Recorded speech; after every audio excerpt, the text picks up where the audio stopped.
सुनाऊं गम का फसाना, कोई नहीं सुनने वाला। आजादी मिलते ही हमने खून भाई का कर डाला। माँ बहनों की असमत लूटी, पिया लहू का भर प्याला। भूल न सकते जीवन भर ये फूट परस्ती की माया। व्यापारी बनकर अंग्रेजी भी भारत में था आया। उसी समय अंग्रेजों की पड़ी यहाँ काली छाया। ईस्ट इंडिया बना कंपनी, जाल चारों ओर फैलाया। फूट फंसाकर भारत में भाई भाई को मरवाया। भोला भारतवासी इनकी बात समझ ही ना पाया। इसीलिए 150 बरस ये देश गुलाम कहलाया। वीरों ने कुर्बानी देकर देश की पलटी है काया। सन 1947 में विजय तिरंगा लहराया। विजय तिरंगा लहराया तो खुशी में हर इंसान हुआ। फिर भारत का ऊंचा सा हर देशों में सम्मान हुआ। फिर इस देश के टुकड़े हो गए, पैदा पाकिस्तान हुआ। इन टुकड़ों में भाइयों का भारी लहू लुहान हुआ। फिर नाथू के हाथों देखो बापू का बलिदान हुआ। सारा देश रोने लगा, अजब मेरे भगवान हुआ। सारा देश रोने लगा, फिर शोले नहीं पड़े ठंडे। पैदा हो गई कई पार्टी, पैदा हुए कई झंडे। कांग्रेस के मंदिर में बेईमान घुसे थे कुछ अंधे।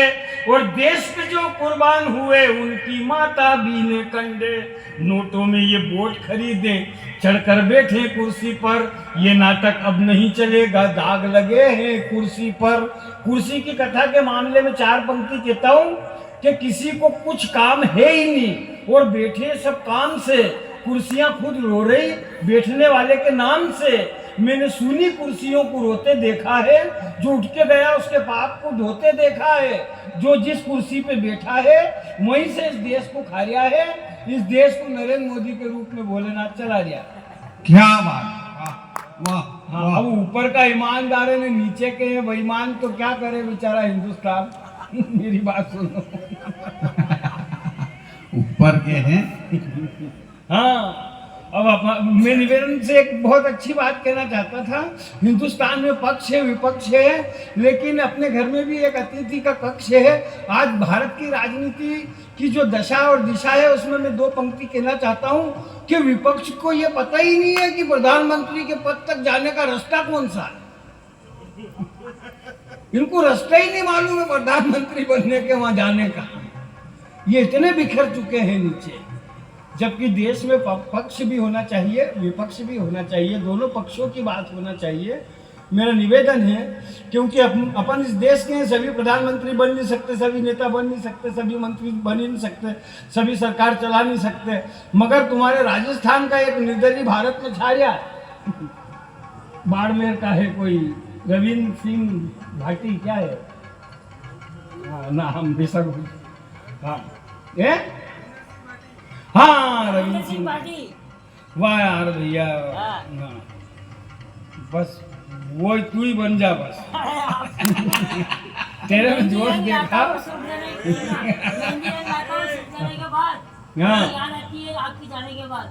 अच्छा अच्छा अच्छा अच्छा।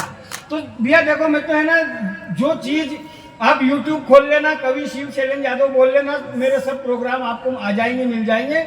लेकिन जो अभी नहीं मिलेगा आपको सुनने को, वो सुना देता हूँ मेरी तरफ से। हरीश भैया है ना, डॉक्टर रस्तोगी जी बड़े अच्छे छंद पढ़ रही थी, मुक्तक पढ़ रही थी और बड़ा अच्छा संचालन कर रहे थे। लेकिन ये मैया का दरबार है, मैं भी 4 पंक्ति से अपनी बात कहना चाहता हूँ कि बोलिए मगर हद में बोलिए। इसको कर दे यार, गला खा लिया।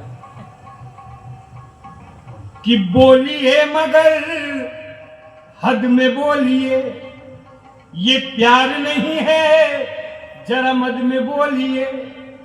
ये सरस्वती का मंच है, यहाँ सच ही चलती है और झूठ बोलना तुम्हें संसद में बोलिए। क्या बात। मोदी जी ने भी बहुत झूठ बोला है, कोई सच्चालन जी नहीं है। मैं निवेदन कर रहा हूँ। हाँ, पंक्तियां पढ़ रहा हूँ, सुनना भी है। बात मोदी की थी तो मैं सुना देता हूँ कि पहले भी तो मुगलों के यहाँ कितने घोड़े दौड़े थे। उन घोड़ों पर बैठ बैठ कर कितने मंदिर तोड़े थे, पहले भी तो मंदिर तोड़े यहाँ पे काफर बाबर ने, अब की ढांचा गिरा दिया है राम की सेना वानर ने। ये तो होना ही था क्योंकि ये इतिहास हमारा था। महमूद ने पृथ्वी को यहाँ पर जबरन ही ललकारा था। इस मिट्टी ने एक और हिंदू सरदार को पाया था जिसने यहाँ पर सोमनाथ का मंदिर भव्य बनाया था। उस सरदार की मूर्ति को जब नरेंद्र भाई बनवा रहा था, जनता ने ये ठान लिया कि मोदी एक सहारा था। गोधरा में ट्रेन जलाकर कारसेवकों को मारा था, पहली बार कोई मुख्यमंत्री खुल करके ललकारा था। इस मिट्टी ने एक और हिंदू सरदार को पाया था जिसने यहाँ पर सोमनाथ का मंदिर भव्य बनाया था।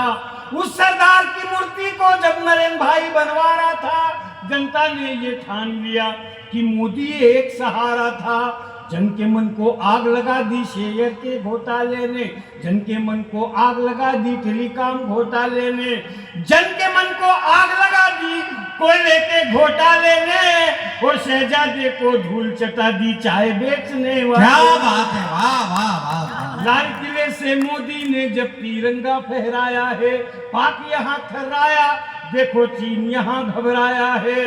और विदेशों में मोदी ने मेरे देश का मान बढ़ाया है, आगे जाके मोदी तुमको ये करके दिखलाना है। खोया मान जगत गुरु का फिर से लेकर आना है, खोया मान जगत गुरु का फिर से लेकर आना है। और पंक्ति सुनाना चाहता था, वही सुन रहा। साहब आप पहली बार सुन रही हो? नहीं, मेरे साथ आप भोपाल में थे, पर ये कविता आप पहली बार सुन रही हो। हाँ, मंच पे थे मेरे मतलब ऐसा मत बोला करो आप, ऐसा बेचारी भाभी बैठी हुई ना, आप बड़ा फर्क पड़ता है भाई साहब। साहित्य में ऐसा भी बोल सकते हैं, तेरी आंख में छुप जाऊंगा काजल बनकर और तू मुझे ढूंढे करना पागल बनकर।